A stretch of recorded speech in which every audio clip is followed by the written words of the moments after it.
하나님의 말씀은 요한복음 6장 27절입니다. 썩을 양식을 위하여 일하지 말고 영생하도록 있는 양식을 위하여 하라. 이 양식은 인자가 너희에게 주리니 인자는 아버지 하나님께서 인치신 자니라. 아멘. 하나님은 우리 성도님들이 썩을 양식을 위하여 일하지 아니하고 영생하도록 있는 양식을 위하여 일하기를 원하십니다.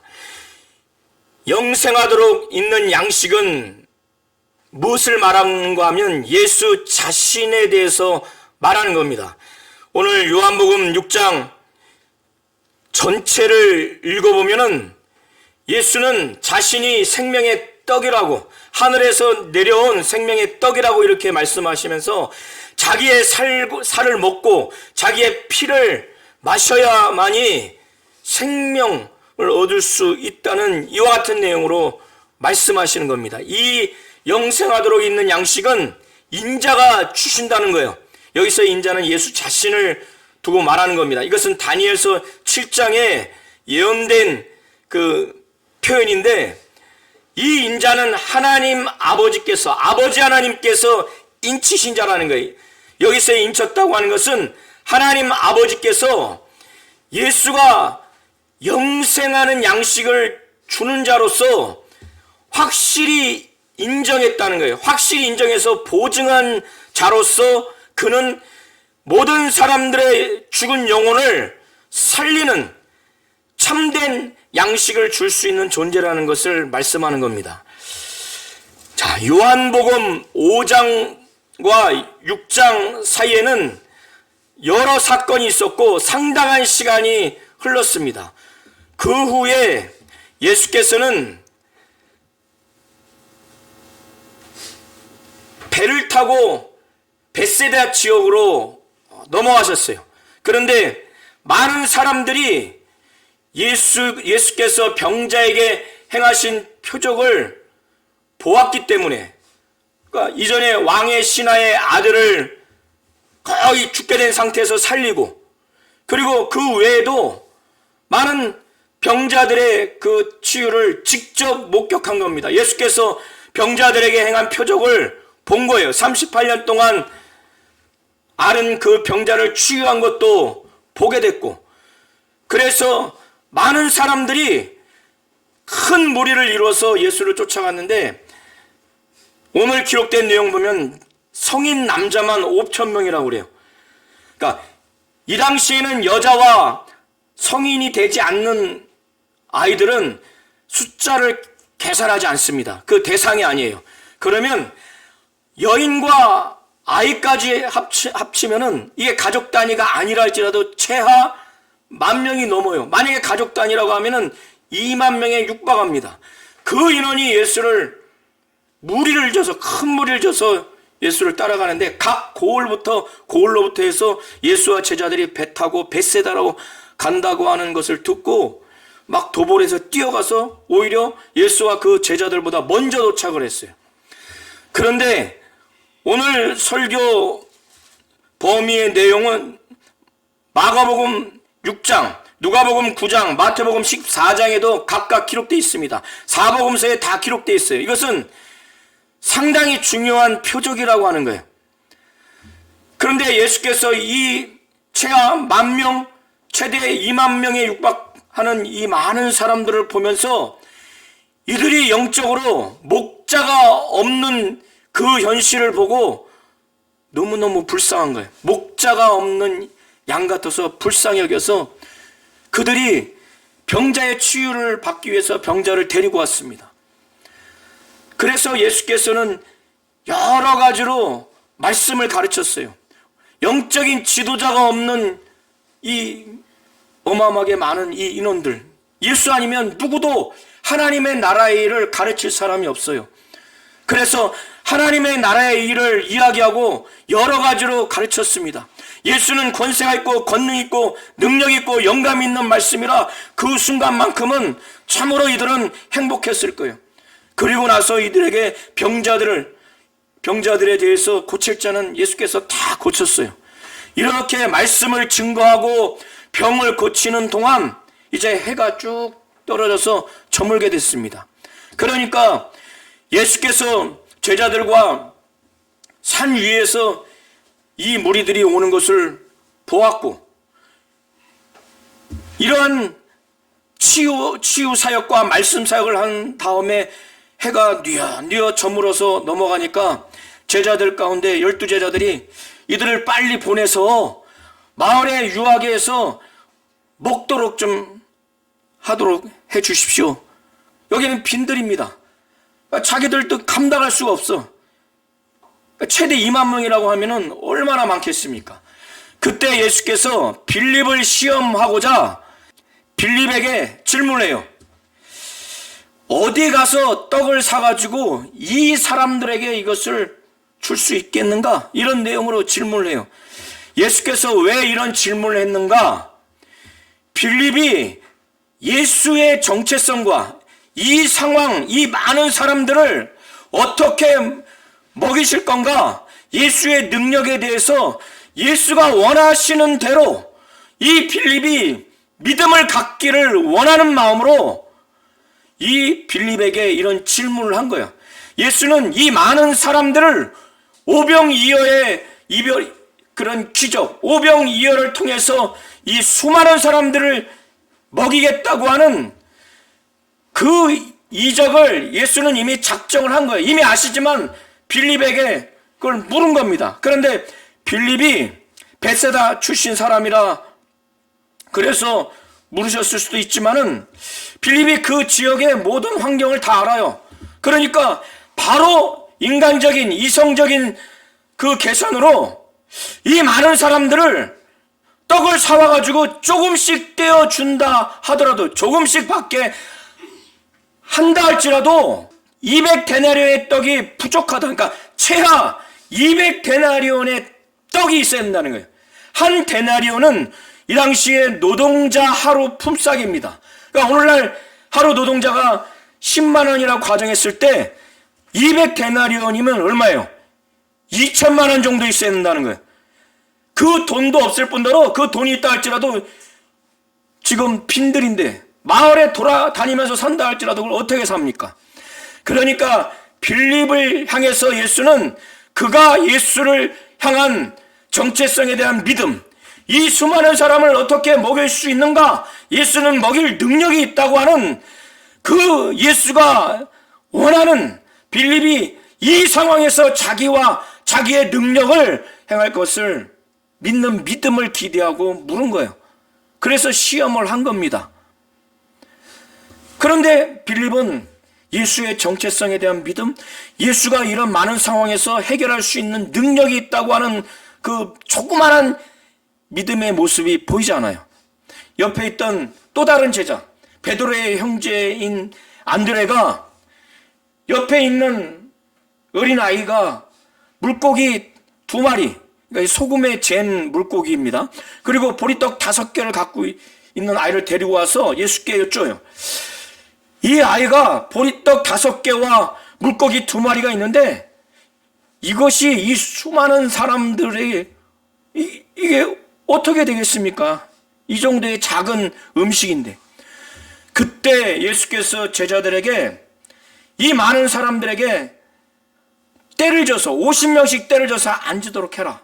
그래서 50명 또는 100명씩 때를 져서 앉았는데 앉고 보니까 그 인원이 대략 쫙 보이죠. 그러니까 성인 남자만 5,000명이고 여자와 어린아이 빼고 굉장히 많은 인원인데 이미 해는 뉘어뉘어 졌어요.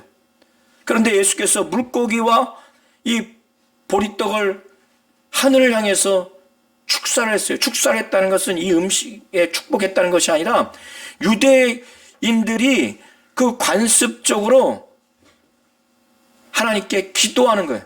감사의 기도를 하는 겁니다. 예수께서 하나님 아버지께 하늘을 향해서 감사 기도를 하고 난 다음에 제자들에게 나눠주라고 하는데 이게 끊임없이 나오는 거예요.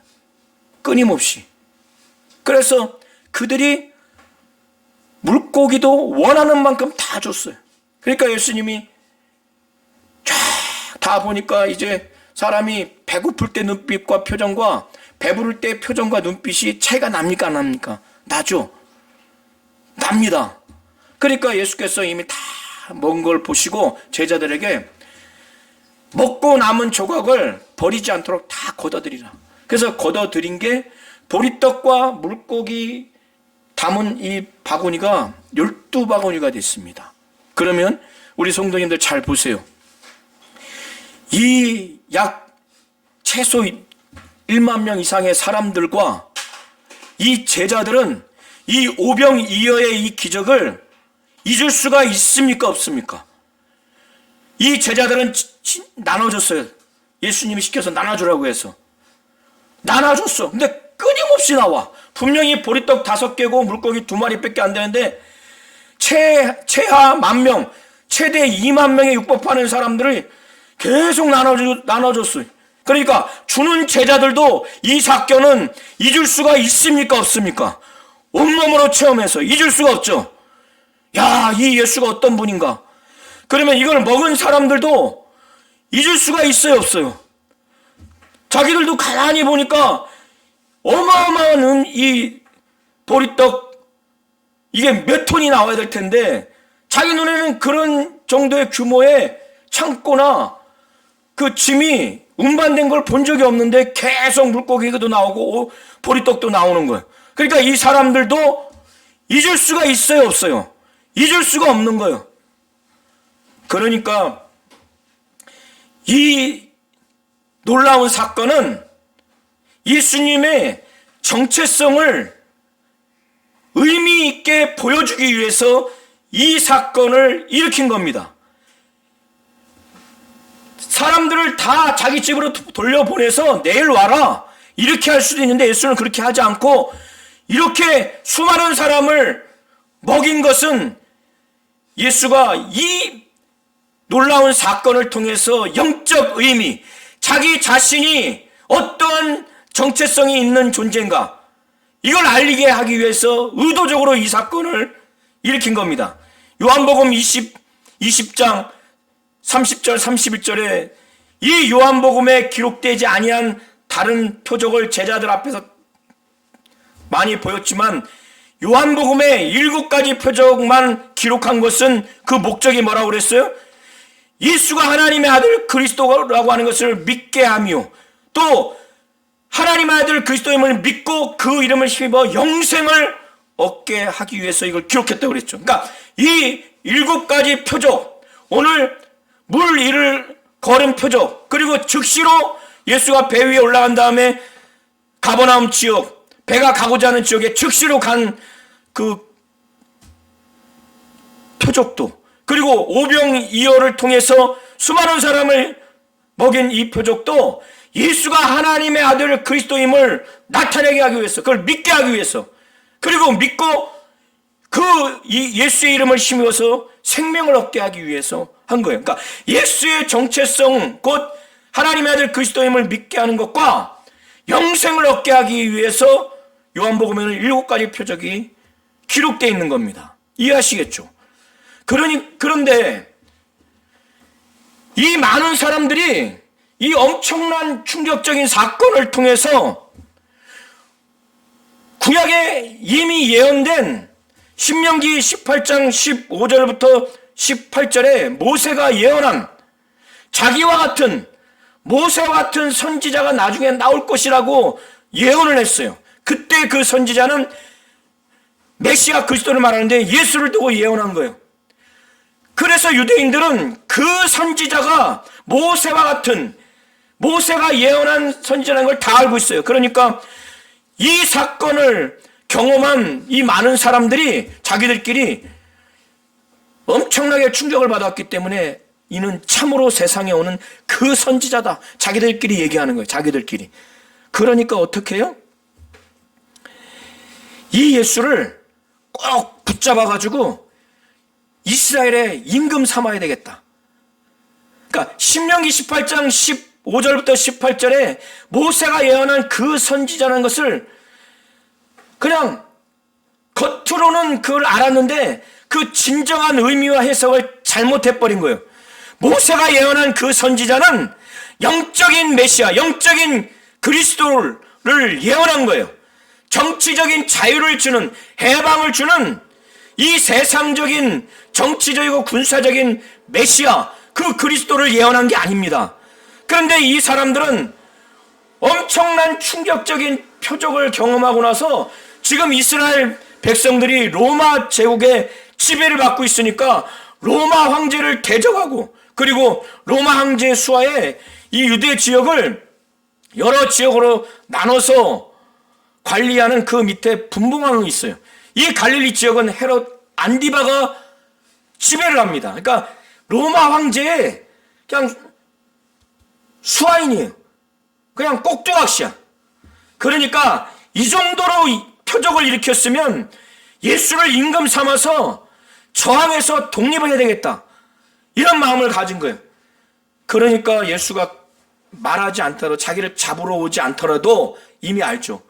그런데 자기뿐만 아니라 이 제자들도 그들에게 아주 좌지우지 당할 수도 있고, 이 제자들도 예수가 영적인 메시아여 그리스도, 하나님이요 하나님의 아들이라고 하는 이 믿음이 온전치 않은 상태에서 이 수많은 사람들이 그런 얘기하면 이게 선동당하지 않겠어요? 그러니까 예수께서는 아주 제자들을 재촉해서 이 베세다 그 디베랴 바다, 곧 갈릴리 바다에 빨리 건너서 저 건너편 가버나움 지역으로 가도록 배를 타도록 그렇게 합니다. 그리고 예수는 이 무리들을 빨리 흩어 보내는 동안 그 제자들이 배 타고 빨리 가도록, 그리고 그렇게 배 타고 보내버렸어요. 그리고 자기는 산 위에 올라가서 기도하러 갔습니다. 그러니까 이 사람들은 배를 타고 지금 간 사람들은 제자들만 배 타고 갔다는 것을 기억하고 있어요. 예수는 산으로 올라갔으니까. 그런데 산으로 올라가서 기도한 다음에 다시 예수는 내려와서 제자들이 지금 배 타고 건너편으로 가는 것을 보고 있었어요. 이미 식사할 때는 해가 저물어서 저녁이에요. 그 사건이 일어난 다음에 갔기 때문에 이미 어둑어둑합니다. 그런데 이 제자들이 배를 타고 가는 이 거리가 넓게는 약 한 15km, 이 폭이 이 정도 됩니다. 길이는 20km가 넘어요. 그러니까 갈릴리 호수라고 하기도 하고 바다라고도 합니다. 워낙 크니까 바다라고 이렇게 이제 호칭을 하는 거예요. 배를 이제 노를 져서 10여리쯤 약 5에서 6km 정도 가고 있는데 큰 바람이 불어요. 얼마나 큰 바람이 불던지 파도가 일 정도로. 그러니까 이때 저녁에 노를 젓기 시작해서 이제 바다 한가운데 정도 갔어요. 10여리면 한 5, 6km 됩니다. 예수께서 그들 가운데 물 위로 걸어간 시간이 다른 공간 복음서에는 사경이라고 그래요. 유대인의 시간법으로는 이게 새벽 3시부터 6시입니다. 그러면 대략 노를 몇 시간을 저었느냐? 6시간 내지는 6시간에서 9시간을 노를 전 거예요. 여러분 한번 생각해 보세요.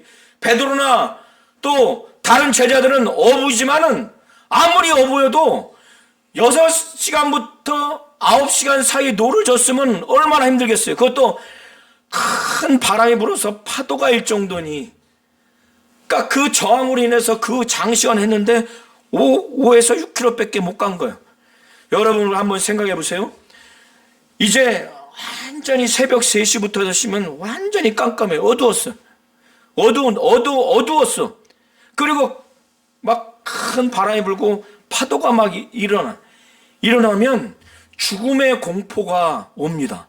제가 저기 충청도 어느 지역에서 서해안 무슨 도로를 지나가고 있는데 저녁에 갔으니까 무슨 도로인지 모르겠어요. 근데 바다하고 가까운 도로예요. 그런데 저녁에 보니까 그 바다가 까매. 그런데 그거를 오래 보고 있으면 제가 순간 봤는데도 그 공포감이 있어요. 바다 가운데 있지도 않았는데 바다 옆을 가는 도로예요. 제가 그 무슨 도로인지 모르겠어요. 그런데 바다 한가운데, 그것도 깜깜해. 오늘날처럼 좋은 배도 아니에요. 노를 졌으니까 나룻배겠죠. 좀 큰 나룻배. 12명이 탔으니까. 그런데 바람까지 불어. 파도가 일 정도로. 그러면 이 생명의 그 위협, 죽음의 공포가 엄습한 거예요. 파도는 잔잔해질 기미도 없죠. 이게 죽을 수도 있겠다. 그러니까 더 이상 이게 잘 나가지가 않는 거예요. 그런데 그때 예수께서 멀리 못해서 보니까 그들이 쾌락이 노젓는 것을 보시는 거예요. 물 위를 걷습니다. 그러니까 제자들이 멀리서는 몰라요. 못 봐. 이게 달이 떴는지 안 떴는지 모르겠지만은 달이 떴자 할지라도 멀리서는 안 보이겠죠. 가까이 보니까 예수라고 보이지가 않고 유령으로 보인 거예요. 유령으로. 그러니까 막 놀란 거예요. 막 소리친 거예요. 자기 자신 생각해 보세요. 저는 아주 새카만 색깔의 바다 옆을 제 차를 갖고 가는데도 순간 그 무섭다는 느낌이 드는데 이들은 바다 한가운데 있어요. 그것도 광풍이 불고 파도가 쳐서 죽을 수도 있는데 더 무서운 건 뭐냐면 그런 상황에서 아무리 배를 쳐도 나가지가 않는데 누군가가 이렇게 걸어와. 빠른 속도로. 야, 이 사람들이 지금 6시간에서 9시간을 힘을 줘서 했는데도 5km 왔는데 그거보다 더 빠르게 왔다는 거예요. 그러면 그 상황을 보고 유령이라고 생각해서 확 놀란 거예요. 그때 예수께서 이제 말씀하시는 것은 내니 두려워하지 말라. 그들이 그 예수의 말씀을 듣고 그들이 좀 평안해졌어요. 그때 다른 공간 복음서에는 그때 베드로가 만일 주시라면 나를 물 위로 오라 하소서 하니까 그때 예수께서 오라 했어요. 이런 지금 매우 공포스러운 분위기에서 베드로도 참 대단해. 무슨 생각으로 그 말을 했는지 모르지만 실제 걷습니다. 걷는데 그 바람을 보니까 인간적으로는 공포감이 들죠. 그 바람을 의식하니까 무서워서 푹 빠져들어가요. 바다에 실제 빠져들어가는 사람의 심장이 어떻겠어요? 그때 주여 나를 구원하소서 하니까 예수께서 즉시 그를 잡아서 올립니다. 그리고 나서 그에게 꾸짖어요. 믿음이 적은 자요. 작은 자요. 이와 같은 왜 의심하였느냐. 그런 다음에 예수와 베드로가 배 위에 올라가니까 화들짝 놀래. 처음에 이들이 왜 놀라는 그 이유에 대해서 말하기를 지금 빈들에서 떡을 떼서 먹던 그 오병이어의 사건을 잊어버린 거예요. 그래서 마음이 둔해져 버린 거예요. 그걸 깨닫지 못하고 둔해진 거예요. 그거 불과 하루도 안 됐는데 아까 제가 말씀드렸죠. 이거는 잊을 수가 없다고. 그러면 이 예수라는 존재가 와 엄청난 신적 존재구나. 대단한 능력 있는 분이구나. 그러면 그거를 깨닫고 마음이 둔해지면 안 된다는 거예요. 그런데 베드로도 이 제자들도 그런 다음에 뭐라고 하냐면 엎드려 그들이 절하면서 진실로 하나님의 아들이로소이다. 이렇게 고백을 합니다. 이것은 오병이어의 사건도 표적이라고 그랬죠. 의도적으로 일으킨 표적이라고 하는 것, 곧 이적이라고 하는 것은 놀라운 사건 자체로 끝나는 것이 아니라 그 사건에 하나님이 주 예수가 영적인 의미를 뜻을 거기에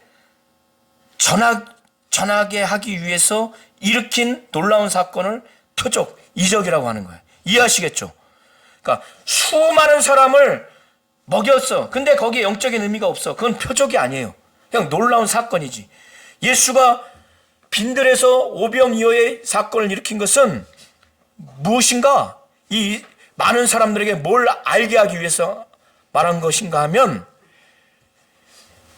자신이 영원한 생명을 줄 수 있는 참된 양식을 줄 수 있는 존재라는 것. 자신이 하늘에서 내려온 생명의 떡이라고 하는 것을 그들에게 알게 하기 위한 예수 자신에 대한 정체성, 하나님의 아들 그리스도요, 이 그리스도를 믿고 그 이름을 믿어서 힘입어서 영생을 얻게 하기 위해서 의도적으로 나타낸 표적인 거예요. 그리고 이 갈릴리 바다, 이 바다를 물 위로 걸은 사건도 마찬가지예요. 그러나 의도적으로 걸은 사건은 그가 신적 존재라는 것, 바로 하나님이라는 것을 나타내는 사건이에요. 그래서 욥기 9장 8절에 그가 바로 하나님이 홀로 하늘을 펴시며 바다 물결을 밟으시며, 그러니까 하나님이라는 존재가 하늘을 펼 수 있는 분이고 바다 물결을 밟는 분이라는 거예요. 그런데 하나님 아버지 외에 예수가 이것을 지금 평범한 물결도 아니에요. 막 거친 바람과 거친 파도가 있는 그 물결을 엄청나게 빠른 속도로 막 걸어왔을 때는 자신이 하나님이라는 것을, 하나님의 아들이라는 것을 나타내 주는 거예요. 그래서 제자들이 부인할 수 없을 만큼 아주 탄성을 지르면서 진실로 하나님의 아들입니다라고 무릎 꿇고 그렇게 고백을 합니다. 이해하시겠죠? 그런 다음에 또 다른 놀라운 사건은 뭐냐면, 오늘 설교 범위의 말씀을 한번 보시기 바랍니다. 예수가 바다 배 위에 올라오는 거를 이 제자들이 이제 기뻐했어요. 예수라는 것을 보니까 기뻐서 배에 오르는 것을 이제 영접했는데, 원어의 의미는 그들이 예수를 배로 영접하기를 기뻐했어요. 이 예수의 존재를 이제 예수께서 내니 두려워하지 말라 하고 베드로가 올라가니까. 그런 다음에 한번 보세요. 21절 후반부에 배가 장시간 끝에 가려던 땅에 이르렀다고 하지 않고 뭐라고 그래요? 곧 그들이 가려던 땅에 이르렀다고 그랬죠. 즉시 예수가 배에 탄 다음에 즉시 배가 한가운데 있어요. 지금 절반밖에 못 왔는데 여전히 거친 바람이 불고 거친 파도가 일어나는데 배가 즉시 가버렸다는 거예요. 이게 하나님이고 하나님의 아들인 예수가 함께 했을 때 나타나는 이적이에요. 이해하시겠죠? 그런 다음에 배에 처음 탔던 그곳에 오병이어의 기적 사건, 표적 사건을 경험한 사람들이, 아니 예수는 도대체 어디를 간 거야? 전날 배 한 개하고 제자들만 12명 타고 간 것만 봤기 때문에 예수는 타지 않았는데 예수는 찾아봐도 없는 거야. 그리고 배를 탈 배도 하나밖에 없고, 그러다 잠시 후에 23절 양가로 보면은 디베랴에서 배들이 바람에 불었는지 누가 갖다 놨는지 예수께서 축사하신 후에 떡을 떼던 곳에 배들이 이제 와서 앞만 찾아도 예수도 안 계시고 제자들도 없어서 배를 타고 예수를 찾으러 갑니다. 제자들이 간 그곳으로 가서 수소문 끝에 예수를 만났어요. 그래서 이들이 왜 예수를 그렇게 찾으려고 했습니까? 우리 성도님들이 이들의 이 중심, 이들의 이 동기를 잘 보셔서 절대로 이들과 같지 않아야 돼요. 왜 이들이 이렇게 예수를 막 찾으려고 노력합니까? 아주 집요하게 하루 지나서 배를 끌고 예수를 찾으러 왜 갔습니까? 모세가 예언한 신명기 18장 15절부터 18절의 내용은 알고 있는데 그걸 잘못 의미를 깨닫고 잘못 해석을 한 거예요. 이 엄청난 이적을 경험해서 이건 평범한 사람이 아니라는 것까지는 알아. 모세가 예언한 선지자라는 것은 알아. 그러나 군사적인, 정치적인 자유를 주는, 해방시키는 그런 세상적인 메시아 그리스도로 이들은 인식한 거예요. 경제적인 풍요로움, 경제적인 부유함을 주는 그런 메시아 그리스도로 이렇게 생각을 한 거예요. 그러니까 로마 제국 식민 통치하에서 이 사람을 임금 삼아서 독립해서 우리는 정치적으로 자유롭고 경제적으로 풍요로운 삶을 살아야 되겠다. 그 일념으로 왕 삼기 위해서 집요하게 쫓아다녀서 결국에는 예수를 임금 삼으려고 한 겁니다. 이해하시겠죠? 예수가 전지하신 분이시기 때문에 이들의 중심을 알고 이제 책망을 합니다. 이들이 랍비요. 랍비는 여전히 이들이 예수의 정체성과 예수의 능력을 예수가 원하는 대로 이들이 표적을 보고 믿지 않았다는 것을 반증해 주는 거예요. 그냥 하나의 존경하는 선생 정도로 여기는 거예요. 그래서 랍비요, 언제 여기에 오셨습니까? 자기들이 아무리 찾아봐도 아무리 생각해도 전날 배 한 개로 예수의 제자들만 12명 타고 갔는데 언제 왔습니까? 어떻게? 방법에 대해서는 묻지도 않아요. 그러고 난 다음에 예수께서 이들에게 책망을 합니다. 26절부터 오늘 29절을 잘 보시기 바랍니다. 예수께서 진실로 하면서 말씀하시는 내용은 매우 중요한 내용이에요. 매우 진중하게 받아들이라고 하는 차원에서 말하는 거예요. 매우 사실적인 것을 말하는 거예요. 너희가 나를 찾는 것은 표적을 본 까닭이 아니고 떡을 먹고 배부른 까닭이다. 겉으로 보는 표적을 보지 못했다고 말하는 것이 아니고, 이해하시죠?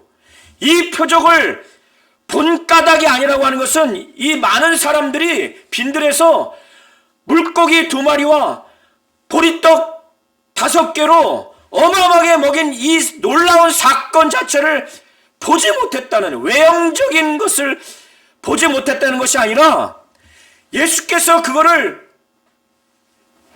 일으킨 영적 의미, 그 뜻을 그들이 알지 못했다는 거예요. 예수가 하나님의 아들 그리스도라고 하는 것, 바로 그거를 알게 하기 위해서 영혼을 살리는 영원한 생명의 떡이 바로 자신이고 영생하도록 있는 양식을 예수가 주시는 분이라는 것을 알게 하기 위해서, 그런 의미가 담겨져 있는 놀라운 사건이에요.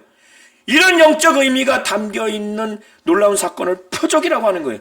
이런 영적 의미를 너희들이 알고 그 표적을 본 까닭이 아니라고 예수께서 지금 그거를 말하는 거예요.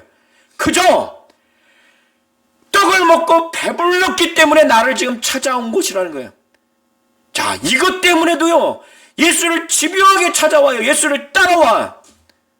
우리 성도님들이 이 예수의 이 진담, 예수의 이 책망을 잘 보셔서 나와 내 가정과 우리 교회가 이러하지 않는가? 성경은 알고 있는데 성경의 의미를, 해석을 잘못하거나 예수가 하나님이고 하나님의 아들이라는 건 믿는데 그의 실체, 그가 하시는 모든 행하심, 말씀하심의 정확한 의미와 깨달음을 알지 못하여서 예수께 지금 오고 있는가? 제대로 알고 오고 있는가? 알지 못해도 이 정도까지 집요하게 예수를 쫓아가잖아요. 이게 신앙인으로 보일 수가 있는데 그렇지 않다는 거예요. 그러면서 예수께서 썩을 양식을 위하여 일하지 말고, 오명이요, 이 썩어 없어질 이 양식을 위해서 너희들 일하지 말고 영생하도록 있는 양식을 위해서 일해라 좀. 너희 영혼은 지금 죽어 있는데, 너희 영혼은 지금 지옥 가고 있는데 그 영혼을 살릴 수 있는 양식이 무엇인가? 그걸 갈급해하고 그 양식을 얻기 위해서 매일과 같이 일을 좀 해라. 이 책망하시는 말씀을 통해서 예수께서 오병이어를 통해서 놀라운 표적을 일으킨 의도가 나오는 거예요. 그걸 일으킨 것이 너희들 먹고 배부르라고, 썩는 양식을 위하여 일하라고, 그것 때문에 나 믿고 집요하게 쫓아오라고 내가 그렇게 한 것이 아니라, 너희 영혼이 지금 죽어 있으니까, 죄로 인해서 죽어 있으니까 영혼이 살기 위해서, 영혼의 갈급함을 느껴서 영생하도록 있는 양식이 무엇인가, 그거를 얻으려고 막 몸부림치고 일하려고 나를 그렇게 보려고 그 오병이어의 사건을 그렇게 보게 하려고 표적을 일으킨 것이라는 거예요. 너희가 나를 찾아온 것은 표적을 본 까닭이 아니라고 이렇게 책망했을 때는 진정한 표적의 의미를 알고 그걸 보기를 원했다는 거예요. 그렇기 때문에 표적을 본 까닭이 아니라고 그렇게 책망하는 겁니다. 오병이어의 사건이 놀라운 사건 차원으로 예수께서 일으키신 것이 아니에요. 그러면서 이 양식은 인자가 너희에게 죽을 것이다. 주는 것이다. 이 양식, 너희 영혼을 살리고 너희 영혼이 갈급해할 때 살릴 수 있는 양식은 인자가 주는 거다. 인자는 아버지 하나님께서 인치신 자라는 거예요. 아버지 하나님이 인치신 것은 아버지 하나님이 보증하는 영생하도록 하는 양식을 줄 수 있는 존재라는 것을 하나님 아버지께서 확실히 인정하고 확실히 보증한 바로 존재가 자신이라는 거예요. 이 얘기를 들으니까 이 사람들이 어떻게 또 이해를 하는가? 하나님의 일을 하라고 하는 것 같다. 그러면 예수님, 어떻게 하여야 하나님의 일을 하리까? 아직 깨닫지 못하죠. 어떤 하나님의 일, 어떻게 해야 하나님의 일을 하는 겁니까? 하나님을 일을 해야 영생하도록 얻는 양식을 얻을 수 있구나. 이해하지 못합니다. 이들은 이 이후에도 이해를 못해요. 그러니까 예수께서 여기서의 하나님의 일이라고 하는 것은 하나님이 하시는 일을 말하는 것이 아니라 하나님이 사람에게 원하는 일을 말하는 거예요. 하나님이 바라고 하나님의 뜻대로 했으면 하는 일을 하나님의 일이라고 하는 거예요. 하나님이 원하시고 하나님이 바라시는 바로 일, 이 하나님의 일은 너희들이 생각하는 것처럼 어떤 것을 막 행하려고 하는 것이 아니라 하나님 아버지께서 보내신 자, 바로 예수 자신을 믿는 것이다.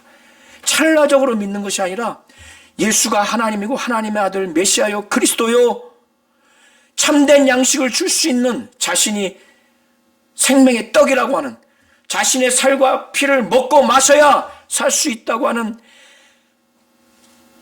그 자신의 존재를 믿고 계속 순종하면서 살아가는 것, 이거를 포함한 것을 바로 하나님 아버지께서 보내신 자를 믿는 것이 하나님의 일이라고 이렇게 말하는 겁니다. 이해하시겠죠? 하나님은 오늘 요한복음 6장 1절부터 29절을 통해서 우리 성도님들이 썩을 양식을 위해서 일하지 말고 영생하도록 있는 양식을 위해서 일하기를 원하는 겁니다. 영생하도록 있는 양식이 무엇인가? 바로 예수의 살과 피, 우리의 죄를 위해서 피 흘려 죽으시고 우리가 받아야 할 영원한 지옥 형벌로서의 저주를 그가 대신 받으셔서 그가 살과 피를 우리를 위해서 다 그가 십자가에 못 박혀 피 흘리심으로 죽임당하고 피 흘림을 당했어요. 이 살과 피의 의미를 알고 예수를 믿으라는 거예요. 이것이 그의 살과 피를 먹고 마시는 겁니다.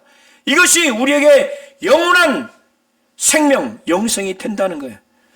이 양식은 오직 하나님이 예수를 통해서만 우리에게 줄 수 있다는 거예요.